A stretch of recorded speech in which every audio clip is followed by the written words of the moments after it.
কোরআনে হাকিমে আমাদেরকে আমাদের রব আল্লাহ সুবহানাহু ওয়া তাআলা যত আদেশ করেছেন, যত নির্দেশ করেছেন, এর মধ্যে যে কয়েকটি নির্দেশকে বারবার বিভিন্নভাবে ঘুরিয়ে ফিরিয়ে আমাদেরকে আল্লাহ তাআলা বিশেষভাবে নির্দেশ করেছেন, সতর্ক করেছেন, সে বিষয়গুলোর অন্যতম হলো ইনসাফ প্রতিষ্ঠা করা। কোরআনে কারিমে ইনসাফ এই বিষয়টিকে কোথাও আদল, কোথাও কিসত, কোথাও অন্য কোনো শব্দ দ্বারা আল্লাহ তাআলা আখ্যায়িত করেছেন এবং এই ইনসাফ সংশ্লিষ্ট নির্দেশনা কোরআনে কারিমে কমপক্ষে 30 বারেরও বেশি আল্লাহ তাআলা আমাদেরকে দিয়েছেন। আল্লাহ সুবহানাহু ওয়া তাআলা ইরশাদ করেছেন, ওয়াকুনু কাওয়ামিনা বিল কিসত শুহাদাআ লিল্লাহ ওয়ালাউ আলা আনফুসিকুম। ঈমানদারদের বৈশিষ্ট্য এটি। আল্লাহ তাআলা নির্দেশ করেছেন মুমিনদেরকে যে আমরা যেন ইনসাফ প্রতিষ্ঠাকারী হই, আমরা যেন ন্যায় এবং ন্যায্যতার পক্ষে সব সময় থাকি এবং সেটাকে সমাজে প্রতিষ্ঠিত করে ছাড়ি। এমনকি ন্যায় বা ইনসাফ প্রতিষ্ঠা করতে গিয়ে যদি নিজের বিরুদ্ধেও যায়, আমার গোষ্ঠীর বিরুদ্ধেও যায়, আমি একজন আলিম, কোনো আলিম অন্যায় করেছেন, আমি একজন মুসলিম, কোনো মুসলিম অন্যায় করেছেন, আমি কোনো একটা দলকে অনুসরণ করি, সে দলের মানুষজন অন্যায় করেছেন, নিজেদের বিরুদ্ধে গেলেও যেন আমরা ইনসাফের কথা বলি, আমরা যেন কখনো ইনসাফ থেকে বিচ্ছিত না হই, এই পরিষ্কার নির্দেশনা আল্লাহ তাআলা আমাদেরকে দিয়েছেন। আল্লাহ সুবহানাহু ওয়া তাআলা অন্য আয়াতে বলেছেন, ওয়ালা ইয়াজরিমান্নাকুম শানআনু কওমিন আলা আল্লা তা'দিলু ই'দিলু হুয়া আকরাবু লিত-তাকওয়া।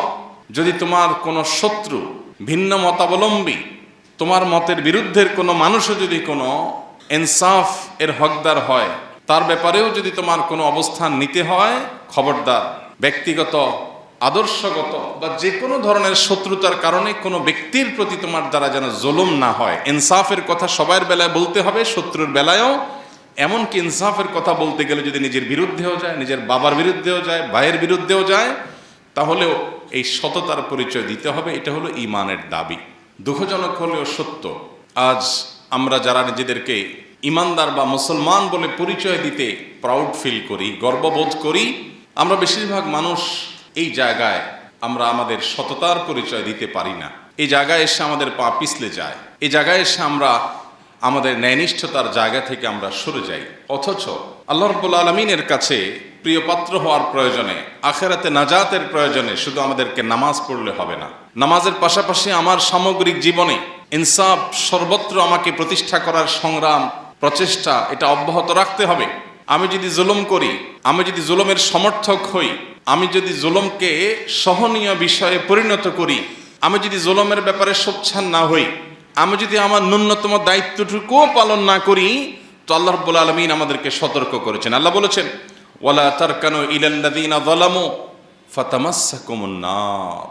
সমাজে যে সমস্ত জুলুম চলছে, অনাচার চলছে, অবিচার চলছে, অন্যায় চলছে, এই সমস্ত অন্যায় অবিচারে অনেকেই জুলুম এবং জালিমদের দিকে ঝুঁকে পড়েন, জুলুম এবং জালিমদের দিকে ঝুঁকে পড়েন।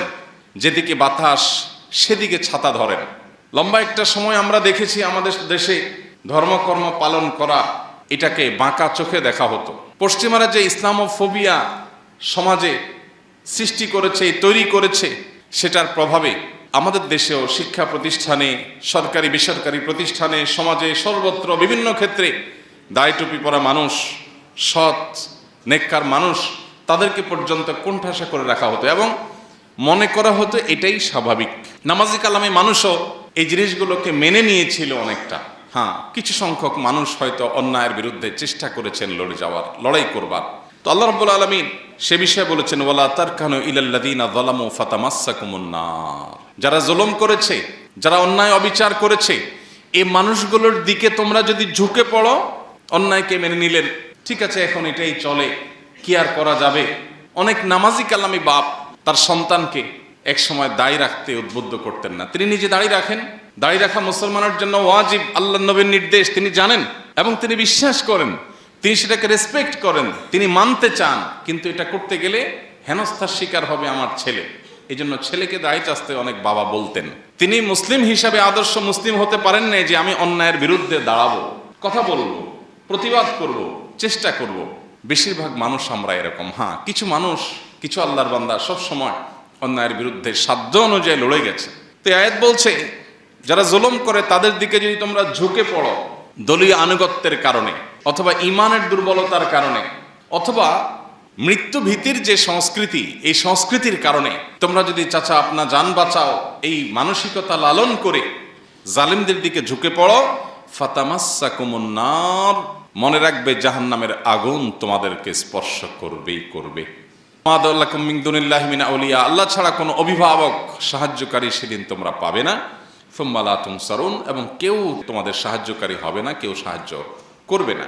আবু সাঈদ খুদরী রাদিয়াল্লাহু তাআলা আনহুর একটা প্রসিদ্ধ হাদিস আমরা অনেকে বারবার শুনেছি। তিনি বলেছেন, নবী করিম সাল্লাল্লাহু আলাইহি সাল্লাম ইরশাদ করেছেন, আফদালুল জিহাদে কালিমাতু আদলিন ইনদা সুলতানিন জায়ের, সবচেয়ে উত্তম জিহাদ হলো অন্যায় অনাচারকারী শাসক ক্ষমতাধর মানুষের সামনে ন্যায় এবং ইনসাফের কথা বলা। এটা আজ সমাজ থেকে হারিয়ে গেছে। আমরা প্রত্যেকটা মানুষ এখন সেলফিশ। আমরা প্রত্যেকটা মানুষ, এমনকি ধার্মিক মানুষও আছেন অনেকে তাহাজ্জুদ গুজার, কিন্তু তিনি আত্মকেন্দ্রিক, তিনি স্বার্থপর, তিনি নিজের যান বাঁচানোতে বিশ্বাস। শহুরে জীবনে এটা তো আরো ভয়ঙ্কর। চোখের সামনে খুন হচ্ছে, যার যাচ্ছে সে বুঝুক, আমি আমার যান বাঁচায় চলে যাই, আমি ওই ঝামেলায় যেতে চাই না। বেশিরভাগ মানুষ আমরা এই মেন্টালিটির। চোখের সামনে ছিনতাই হচ্ছে, 5 জন মানুষ একটু জোরে ধমক দিলেই ছিনতাইকারী পালায় যায়, কিন্তু ওখানে গিয়ে আমি যদি কোনো ঝামেলায় পড়ি আমি আমার যান বাঁচাই। আমরা ভোর রাতে অনেকে উঠে তাহাজ্জুদের নামাজ পড়ি, অনেক বড় ফজিলতপূর্ণ কাজ। শীতের বিরুদ্ধে সংগ্রাম করে তাহাজ্জুদ পড়া চারটিখানি কথা না, সবার কপালে নসিব হয় না। অনেকে কষ্ট করে ক্ষুধার্ত থেকে নফল রোজা রাখি আমরা, এটাও অনেক কষ্টসাধ্য কাজ। অনেকে নিজের প্রাণের অনেক পছন্দের জিনিসপত্র আল্লাহর রাহে দান করেন, অনেক কষ্ট করে কামাই করা উপার্জন করা অর্থ করি আমরা আল্লাহর রাস্তায় দান করি, এটাও কষ্টের কাজ। কিন্তু সেই মানুষগুলো আমরা অন্যায় অনাচারের বিরুদ্ধে দাঁড়ানো, কথা বলা, ভূমিকা রাখা, এটাও যে একটা ইবাদতের কাজ। কোন কোন ক্ষেত্রে আমার ওই তাহাজ্জুদের চাইতে বেশি ফজিলতের বিষয়, আমার দানের চাইতে বেশি সওয়াবের বিষয়, আমার অন্যান্য ইবাদতের চাইতেও আল্লাহকে বেশি সন্তুষ্ট করবে এমন বিষয়, এটা আমরা ঘুণাক্ষরেও মনে রাখি না, বরং ভুলে গেছি। কালচারটাই এমনভাবে প্রতিষ্ঠিত হয়েছে, ভোগবাদী এই পৃথিবী আমাদেরকে এমন শিক্ষা দিয়েছে যে আমাদেরকে ভয়ের সংস্কৃতি ধারণ করতে হবে, লালন করতে হবে, নিজের জীবন বাঁচাতে হবে। জীবন বাঁচায় যুদ্ধ সম্ভাবিদ্দুর করলাম, আর বেশিরভাগ ক্ষেত্রে অন্যায় অনাচার এগুলোর বিরুদ্ধাচরণ, ইনসাফ এর পক্ষে কথা বলা, অবস্থান নেওয়া, এই বিষয়গুলোকে আমরা ভুলে গেছি। অথচ নবী করিম সাল্লাল্লাহু আলাইহি সাল্লামের সে হাদিস আমাদের কার না জানা। আমরা কে এই হাদিসটি না শুনেছি, যে হাদিসটিতে নবীজি বলেছেন, মান রাআ মিনকুম মুনকারান ফালইয়ুগাইয়িরহু বিয়াদিহি, তোমাদের কেউ যদি কোনো অন্যায় দেখে সে যেন তার হাত দিয়ে সে অন্যায়কে পরিবর্তন করে দেয়। আর যদি সেটা করতে সক্ষম না হয় তাহলে সে যেন তার মুখ দ্বারা অন্যায়ের বিরুদ্ধে বলে, সফটলি, নম্রতার সাথে, কোমলতার সাথেও যেন অন্যায়ের বিরুদ্ধে বলে। আর যদি সেটাও করতে না পারে, অন্তত অন্তর থেকে এই অন্যায় পরিবর্তন করবার চিন্তা, সংকল্প, পরিকল্পনা, নিয়ত, এর প্রতি ঘৃণা, এগুলো যেন অন্তত লালন করে। এটুকু হলো ইমানের সর্বনিম্ন স্তর।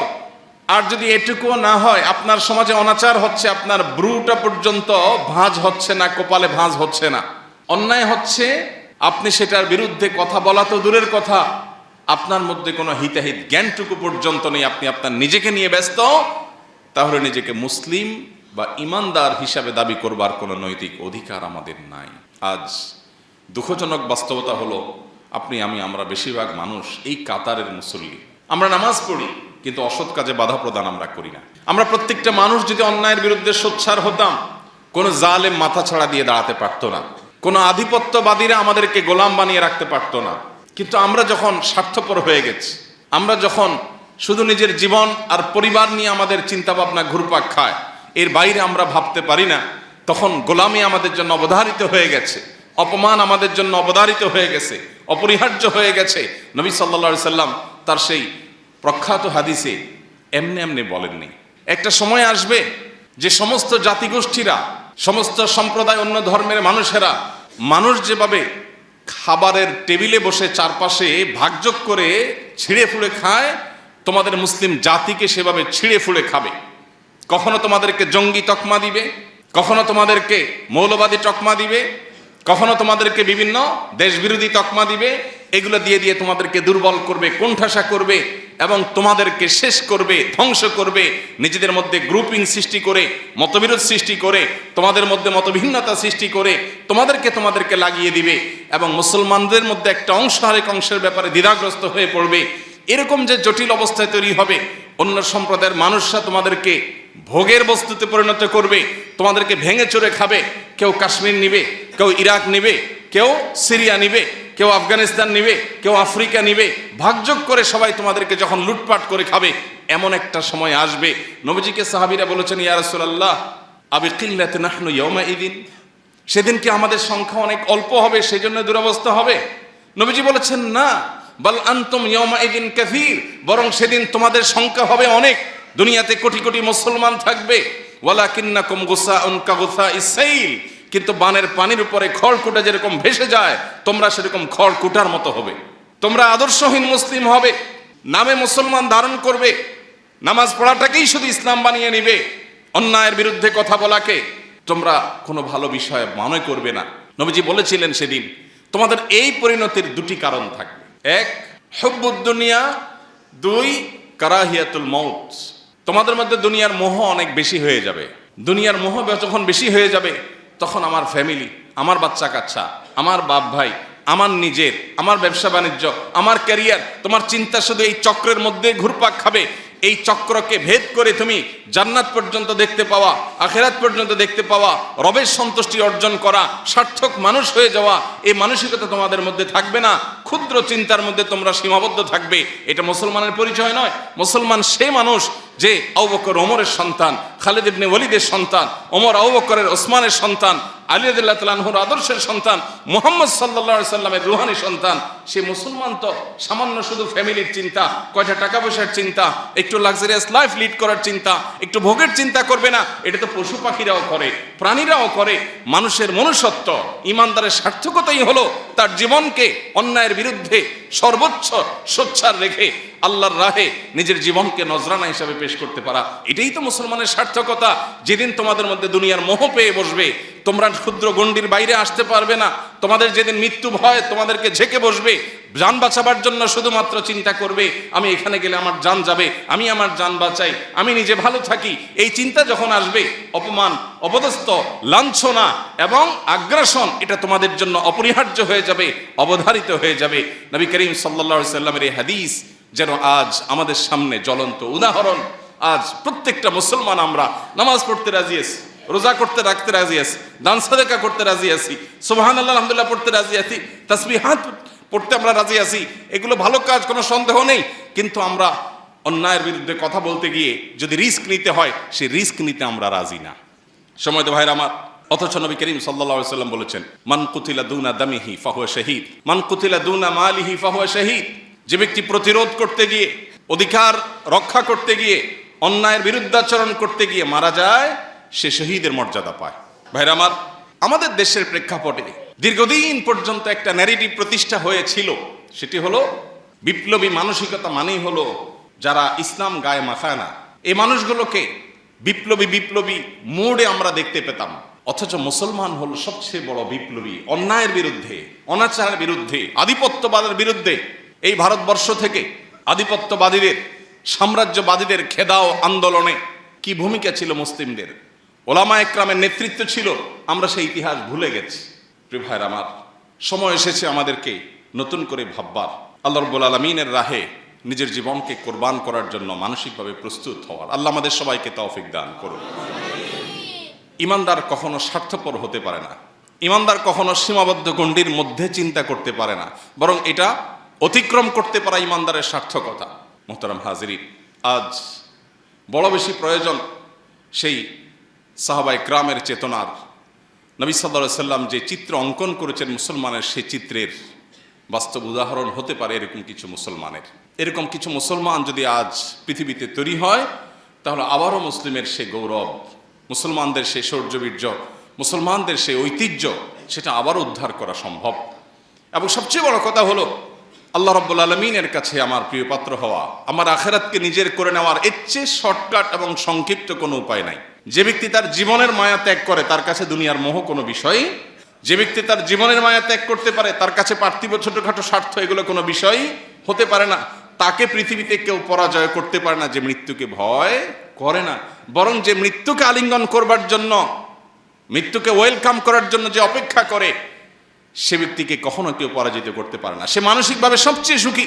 যে বেঁচে থাকার জন্য বিড়ালের মতো এদিক সেদিক ছুটোছুটি করে, নিজের জীবন রক্ষা করার জন্য, নিজের যান বাঁচানোর জন্য, নিজের সুবিধা রক্ষার জন্য, ব্যবসাটা বাঁচানোর জন্য, পিঠটা বাঁচানোর জন্য, নিজেকে রক্ষা করার জন্য শুধুমাত্র নিজেরা নিজের পরিবারের গণ্ডির মধ্যে যে সীমাবদ্ধ হয়ে থাকে, এই ব্যক্তি লাঞ্ছনার জীবনের মধ্যে থাকে। সে হয়তো হালুয়া রুটি খেয়ে বেঁচে থাকে, সে হয়তো ভালো দিনাতিপাত করে, কিন্তু মানসিকভাবে সে কখনো একজন স্বাধীন, একজন বিজয়ী মানুষের মানসিকতা নিয়ে ধারণ করতে পারে না, জীবন লালন করতে পারে না। সম্মানিত উপস্থিতি, আল্লাহ তাআলা কোরআনে কারিমে আমাদেরকে বারবার করে বিষয়গুলো সতর্ক করেছেন, সাবধান করেছেন। এই জন্য আমাদের কোরআন বারবার পড়া উচিত। কোরআনের প্রতিটা পৃষ্ঠার প্রতিটা লাইন আমাদের জীবনে গুরুত্বপূর্ণ পরিবর্তন আনতে ভূমিকা রাখে। আমরা যদি কোরআন পড়ি, কোরআন বোঝার চেষ্টা করি, কোরআনের প্রত্যেকটা শব্দ হরফ থেকে পাওয়া বার্তা যদি আমাদের জীবন ধারণ করতে পারি, শুধু আখেরাত নয়, দুনিয়ার জীবন আমাদের সোনার জীবনে পরিণত হবে ইনশাআল্লাহ।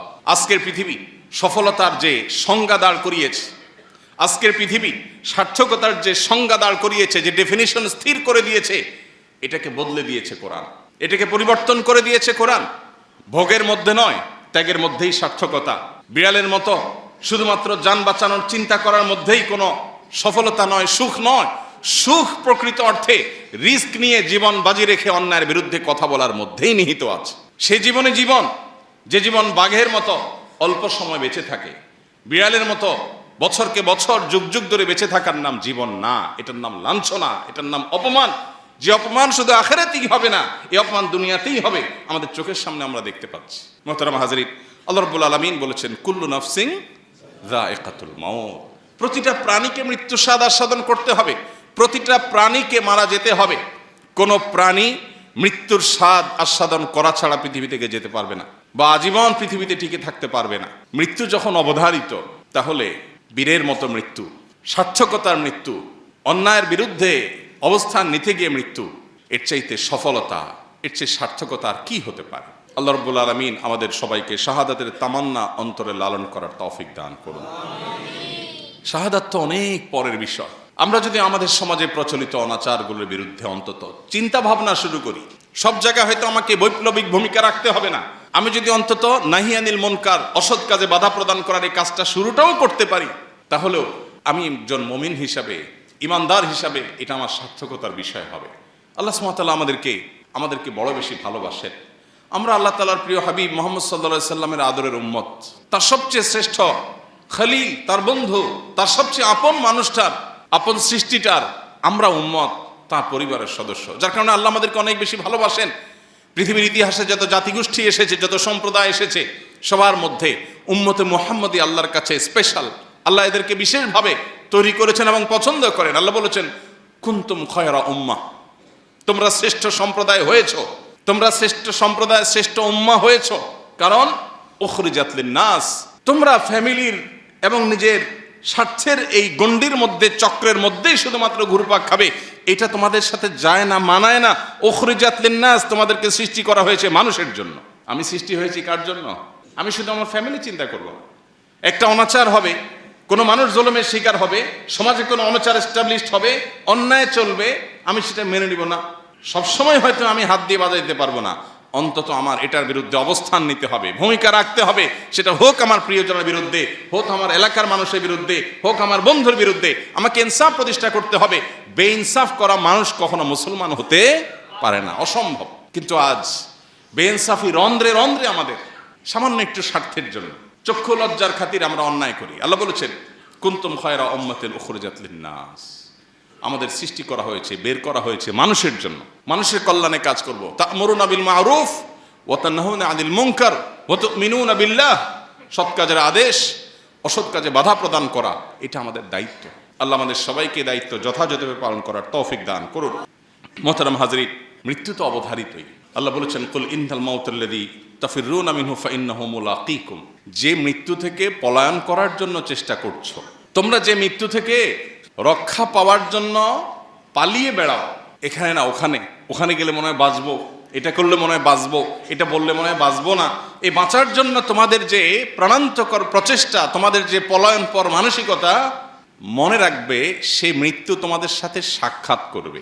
শব্দটা লক্ষণীয়, ফাইন্নাহু মুলাকীকুম, আল্লাহ বলেন নাই যে তোমরা যখন পলায়ন করবে মৃত্যু তোমাদের পিছন থেকে এসে ধরবে, সেটা বলেন নাই। মুলাকিকুম বলেছেন মৃত্যু তোমাদের সামনে থেকে এসে সাক্ষাৎ করবে। তুমি যেদিকে যাচ্ছ পলায়ন করতে, ওই দিক থেকে মৃত্যু আসবে তোমাকে সাক্ষাৎ করার জন্য, এড়াতে পারবে না। মৃত্যু যখন অবধারিত, তাহলে সেটা শিয়ালের মৃত্যু কেন হবে, বাঘের মৃত্যুই হওয়া উচিত। আল্লাহর কাছেই তামান্না থাকতেই হবে ইমানদারের, যে আল্লাহ মৃত্যু যখন হবেই, মরবই যখন, আমি যেন অন্যায়ের বিরুদ্ধে কথা বলতে গিয়ে, কাজ করতে গিয়ে মরি, এটাই তো সার্থকতার মৃত্যু। আমি ভীরু মানুষের মতো মৃত্যুবরণ করতে পারি না। নবী সাল্লাল্লাহু আলাইহি সাল্লাম আল্লাহর কাছে পানাহ চেয়েছেন, আল্লাহুম্মা ইন্নী আউযু বিকা মিনাল বুখলি ওয়াল জুবন। আল্লাহ, আপনার কাছে আমি কৃপণতা থেকে, ভীরুতা থেকে পানাহ চাই। আমি যেন ভীরু হয়ে না পড়ি, আমি যেন হীনমন্য হয়ে না পড়ি, আমি যেন ভীত সন্ত্রস্ত না হই। আজ আমাদের সমাজে মুসলমানদের মধ্যে ভয়ের সংস্কৃতি সৃষ্টি হয়ে গেছে। ভয়ের সংস্কৃতি সৃষ্টি হয়েছে না হয়নি? আজ শরীফ ওসমান হাদির মতো কিছু তরুণ, তারা আমাদেরকে ভয়ের সংস্কৃতি ভাঙতে শিখিয়েছে। তারা শিখিয়েছে কিভাবে ভয়কে জয় করতে হয়। আপনার আমার অনেকের মতো তারও একটা ছোট্ট বাচ্চা আছে, মায়া আছে, এবং সে জানতো সে যে পথে পা বাড়িয়েছে, এই পথে মৃত্যু অবধারিত, সেটার জন্য প্রস্তুত ছিল, আগে থেকে ঘোষণা দিয়েছে। পরিচিত ভাই ব্রাদারকে বলে গেছে, আমি মরে গেলে আমার বাচ্চাদের দিকে খেয়াল রাখিও, জাস্ট ইট। আর আল্লাহ খেয়াল রাখবেন, যথেষ্ট। বহু লেবাসধারী ধার্মিকের চাইতে, বহু লেবাসধারী তথাকথিত আলিমের চাইতে এ ধরনের তরুণরা আমাদের ক্ষেত্রে, আমাদের জন্য এই ক্ষেত্রে অন্তত উত্তম উদাহরণ। সমকালীন জীবনে বা সমসাময়িক সময়ে নিজের অবশ্যম্ভাবী অপরিহার্য পরিণতির কথা জানার পরও এইভাবে সাহসিকতার পরিচয় দেওয়া, মৃত্যু ভয়কে জয় করা এবং ভয়ের সংস্কৃতিকে ভাঙার উজ্জ্বল উদাহরণ তার চাইতে আর ভালো কাউকে খুঁজে পাওয়া যায় না। মানুষ যখন নিশ্চিত হয়ে যায় তার বিপদ আসছে, সে সাবধান হয়ে যায়। সাবধান সেও ছিল, কিন্তু অনেকে আছেন সাবধানতা নয় বরং গা বাঁচানোর চেষ্টা করে। ঠিক আছে, জান বাঁচতে বহুত কিছু করতে পারবো, আরে জান বাঁচায় রেখে কি করবো যে জান দিয়ে কিছু করতে পারবো না? জানটা বেঁচে থাকাটা কি জন্য? আল্লাহকে সন্তুষ্ট করার জন্য, আল্লাহকে খুশি করার জন্য। আল্লাহ রাব্বুল আলামিন আমাদেরকে এখান থেকে শিক্ষা গ্রহণ করার তৌফিক দান করুন। আজকে আমাদের যে তরুণ সমাজ আছেন, তরুণ সমাজের বড় অংশকে ভোগবাদী পৃথিবী শুধু ভোগ শিখিয়েছে। এখন তারুণ্যের বড় অংশ তারা খেলাধুলা দেখে এবং সেখানে কোনো খেলোয়াড়ের গোল দেওয়া দেখে সে উজ্জীবিত হয়ে যায়, সে উত্তেজিত হয়ে যায়। তার পছন্দের দল হেরে যাওয়া দেখে সে মুষড়ে পড়ে, ভেঙে পড়ে, মন খারাপ করে, সে চোখের পানি ফেলে দেয়, কেঁদে দেয়। মুসলমানের সন্তান, সে জানে না এটা তার পরিচয় না, এটা তার সার্থকতা না। সে সাম্রাজ্যবাদীদের, সে আধিপত্যবাদীদের, সে পৃথিবীর মাস্তানদের টুলে পরিণত হয়েছে। তারা তাকে ব্যবহার করছে, ক্রীড়ানক বানিয়েছে। আজ কোন মুসলিম তরুণ সে সকল বাধার প্রাচীর ডিঙিয়ে, সকল প্রটোকল ভেঙে দিয়ে সে যদি কোনো খেলার মাঠে দর্শক গ্যালারি থেকে একবারে মাঠে গিয়ে খেলোয়াড়কে জড়িয়ে ধরে, মনে করা হয় বাহ, সে কি জয় করেছে।